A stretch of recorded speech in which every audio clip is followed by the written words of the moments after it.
Covid positive.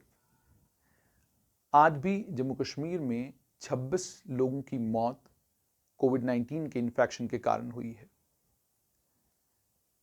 26 लोगों की मौत का जब फिगर आता है तो जो तो अक्लमंद लोग हैं, जो सुलझे हुए लोग हैं, वो ये समझते हैं कि हमें घरों के अंदर ही रहना चाहिए और अगर कोई काम हमें नहीं है तो बाजार में आने की कोई ज़रूरत भी नहीं है।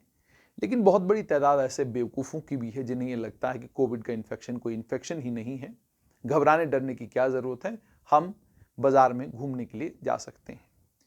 बहरहाल हुकूमत ने कर्फ्यू लगाया है और मैं एक वो तस्वीर आपके सामने ला रहा हूं जिस तस्वीर से आपको ये समझना है कि कोविड-19 का इन्फेक्शन होने का कतई ये मतलब नहीं कि सभी लोग हॉस्पिटल जाएंगे। कोविड-19 का इन्फेक्शन होने का मतलब कतई भी ये नहीं कि अब आपको बुखार आएगा और फिर ऑक्सीजन सैचुरेशन गिर जाएगी और आपको ऑक्सीजन की जरूरत पड़ेगी। तस्वीरें जो आपको पूरे देश से आ रही हैं वो डराने वाली हैं। उन तस्वीरों से आप घबराएंगे, उन तस्वीरों को देखने के बाद आपका दिल टूट सकता है, हिम्मत टूट सकती है। मगर आप इस वीडियो को पूरा जब देखेंगे तो मुझे यकीन है पक्का कि आपको ये समझ आ जाएगा कि घबराने की जरूरत नहीं है, हौसला हारने की जरूरत नहीं है। 16,000 से ज्यादा लोग कश्मीर डिवीजन में पॉजिटिव हैं और जम्मू डिवीजन की बात करें तो 9,815 यानी लगभग 10,000 लोग जम्मू डिवीजन में पॉजिटिव हैं। लेकिन इनमें से जम्मू डिवीजन में 10,000 लोगों में से कुल 744 लोग ऐसे हैं जो हॉस्पिटल में एडमिट हुए हैं। कश्मीर डिवीजन की अगर मैं बात करूं तो 1,576 लोग हैं जो 16,000 लोगों में से हॉस्पिटल में एडमिट हुए हैं। यानी अभी भी लगभग 14,500 के करीब करीब वो लोग हैं जो कोविड पॉजिटिव तो हैं मगर होम आइसोलेशन में। अगर मैं परसेंटेज की बात करूं तो जम्मू में कुल 5% लोग, जो जितने भी टोटल कोविड पॉजिटिव लोग हैं उनमें से कुल 5% लोग हैं जो हॉस्पिटलाइज हुए हैं और कश्मीर डिवीजन में माफ कीजिएगा, जम्मू डिवीजन में 7% लोग हॉस्पिटलाइज हुए हैं और कश्मीर डिवीजन में कंपैरेटिवली कम यानी 5% लोग हॉस्पिटलाइज हुए हैं। और टोटल जब मैं जम्मू कश्मीर का आंकड़ा देखता हूं तो कुल 6% लोग हैं जो इस समय गवर्नमेंट मेडिकल कॉलेजेस में, डिस्ट्रिक्ट हॉस्पिटल्स में एडमिट है। लेकिन घबराने और डरने वाली बात क्या है? घबराने और डरने वाली बात यह है कि गवर्नमेंट मेडिकल कॉलेज जम्मू की अगर मैं बात करूं तो वहां पर 382 बेड्स अवेलेबल थे, जिसमें से 295 वो बेड्स हैं जिन्हें आइसोलेशन बेड्स कहा जाता है और 87 आईसीयू बेड्स हैं। अगर मैं आईसीयू बेड्स की बात करूं तो कुल 11 बेड खाली हैं, यानी अब 11 ही लोग गवर्नमेंट मेडिकल कॉलेज के आईसीयू में एडमिट किए जा सकते हैं। और अगर मैं आइसोलेशन बेड्स की बात करूं तो आइसोलेशन बेड्स में भी अब सिर्फ 66 बेड्स बचे हैं। उसके बाद गवर्नमेंट मेडिकल कॉलेज नई एडमिशंस नहीं कर पाएगा। उसी के चलते सीडी हॉस्पिटल को खोला गया है, वहां पर 110 बेड हैं और 72 लोग अभी तक एडमिट हो चुके हैं और इनमें से 68 लोग वो हैं जो ऑक्सीजन सपोर्ट पर हैं। गांधीनगर हॉस्पिटल में 172 बेड्स हैं, अभी तक 68 लोग वहां एडमिट हो चुके हैं। गांधीनगर हॉस्पिटल ओल्ड ब्लॉक में 90 बेड्स हैं, 4 लोग वहां एडमिट हुए हैं। एस्कॉम्स में 110 बेड हैं, 65 लोग एडमिट हो चुके हैं। और इसी तरीके से अगर मैं नारायणा हॉस्पिटल कटरा की बात करूं तो 105 लोग वहां पर एडमिट हो चुके हैं, उनके पास कुल 6 बेड बाकी हैं। वो इसके बाद कैपेसिटी एनहांस नहीं कर सकते। इसी तरीके से अगर कश्मीर की बात की जाए, एसएमएचएस के पास 203 बेड हैं, 163 के करीब करीब वहां पर लोग ऑलरेडी हैं, तो उनके पास भी थोड़े से बेड्स हैं, 39 के करीब करीब बेड खाली हैं। लेकिन गंभीर बात यह है कि 11 बेड उनके आईसीयू में हैं और 11 में से 10 बेड पर पेशेंट है और एक ही बेड उनके पास खाली है।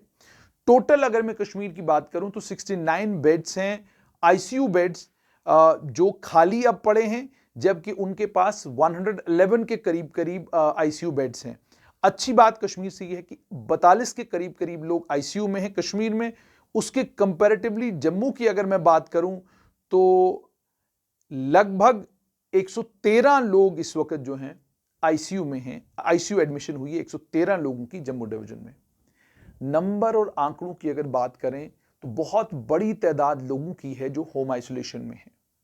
होम आइसोलेशन का साफ तौर पर मतलब यह है कि आप अपने घर के अंदर हैं, आप कोविड पॉजिटिव है, आपको मालूम है, आप अपने घर के अंदर ही हैं और आपकी मैनेजमेंट हॉस्पिटल के जरिए हॉस्पिटल टेलीफोन के ऊपर कर रहा है।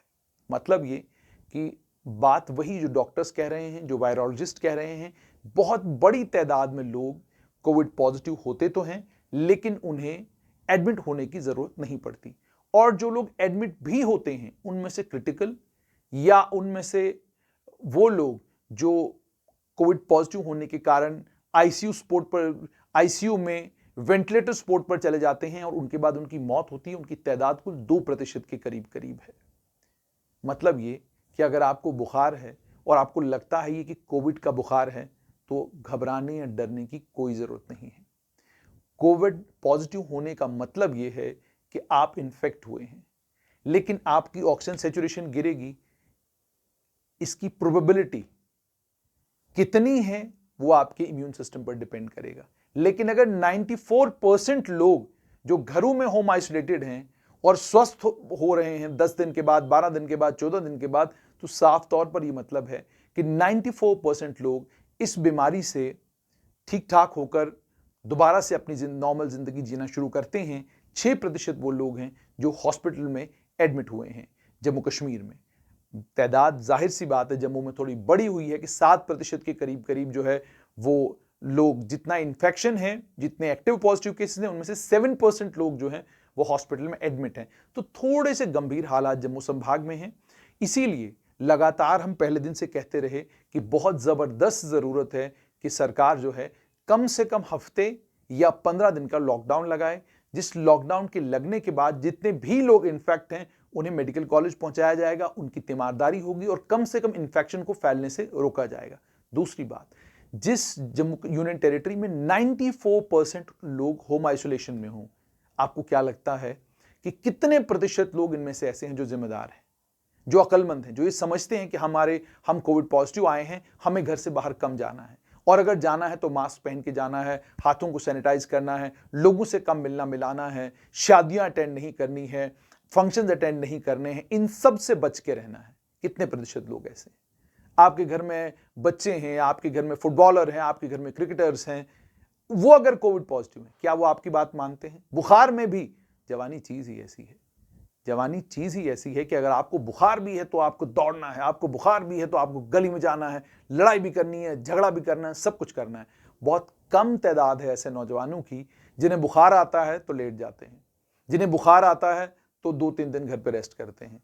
मैक्सिमम तादाद ऐसे लोगों की है जो बुखार में भी आपको सड़क पर घूमते घामते नजर आएंगे। तो इससे इन्फेक्शन फैलेगा या कम होगा? जाहिर सी बात है फैलेगा।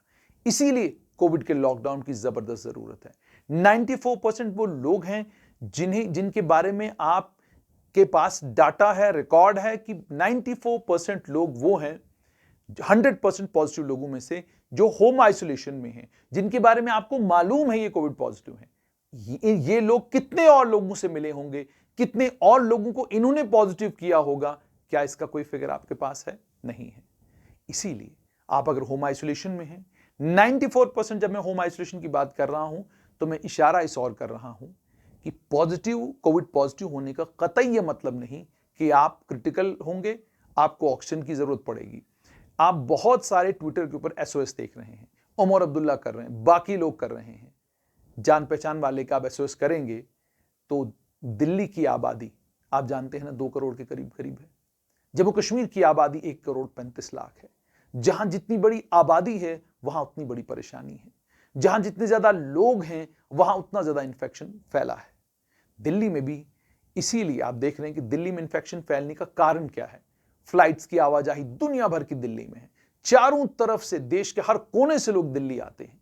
दिल्ली यूपी के साथ जुड़ा हुआ है, दिल्ली हरियाणा के साथ सटा हुआ है, दिल्ली के साथ और कई बॉर्डर्स लगते हैं, उन सभी बॉर्डर्स से लोग दिल्ली आते हैं। हरियाणा और दिल्ली के बीच में आपको फर्क ही महसूस नहीं होता कि हरियाणा कहां शुरू हुआ और दिल्ली कहां खत्म हुआ। इसलिए दिल्ली के साथ जम्मू कश्मीर का कंपैरिजन करना बनता भी नहीं। मगर यहां भी जिस तरीके से इन्फेक्शन फैला है, जहां जहां तक ये इन्फेक्शन पहुंचा है और इसके कारण जो डेथ रेट बढ़ा है जम्मू खासकर जम्मू संभाग का, वो परेशान करने वाला है। मगर इस डेथ रेट से घबराने की या डरने की कोई जरूरत नहीं। एक बात आपको साफ तौर पर अपने आप को समझानी है कि कोविड पॉजिटिव होने के बाद आपको घबराना और डरना नहीं है। हॉस्पिटलाइजेशन मैंने आपको बता दिया कि इस समय भी जब लगभग 26,000 के करीब करीब लोग जम्मू कश्मीर में पॉजिटिव हैं, उनमें से कितने लोग हॉस्पिटल में हैं। मैंने आपको नंबर बता दिया, फिगर बता दिया कि जम्मू में 7% लोग हॉस्पिटल में हैं और कश्मीर में कुल 5% लोग हॉस्पिटल में हैं। और दोनों का जब मैं कंपैरेटिव एनालिसिस करता हूं तो 6% लोग टोटल 100% में से जम्मू कश्मीर में अस्पतालों में हैं। अस्पतालों में बेड्स की कमी है, अस्पतालों में आईसीयू में बेड्स की कमी है। सरकार उन बेड्स की कमी को दूर करने की बात कर रही है। कर पाएगी या नहीं कर पाएगी वो तो आने वाला वक्त ही बताएगा। मगर आपको ये समझना है कि एहतियात बरतना है। अगर आपके घर में किसी को बुखार है, जुकाम है, अगर आपके घर में किसी की चेस्ट खराब है, वक्त इंतजार मत कीजिए, फौरन डॉक्टर्स की सलाह लीजिए और अपने उस प्यारे परिजन को बचाने की पूरी कोशिश कीजिए। दूसरी बात, अगर आपको बुखार है, आमतौर पर डॉक्टर्स ये कहते हैं कि डोलो 650 अगर आप खाते हैं तो उसी से आपका बुखार कंट्रोल में आ जाएगा। और 95% केसेस में सिर्फ और सिर्फ डोलो की टिक्की खाने से जो है लोग बिल्कुल ठीक ठाक हो जाते हैं। लेकिन कुछ एक मामले, 5% मामले ऐसे हैं जिसमें लोग क्रिटिकल हो जाते हैं। कोमॉर्बिडिटी है, एज आपकी साइड में नहीं है, लेकिन उसका भी कतई ये मतलब नहीं कि कोमॉर्बिडिटी है।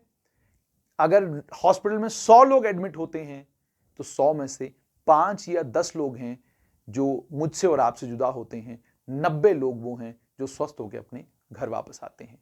तो इसलिए एहतियात करिए, घर पे रहिए और तमाम कोविड प्रोटोकॉल्स का पालन कीजिए। और अगर बुखार आता है तो फौरन अपने घर के लोगों से अलग हो जाइए।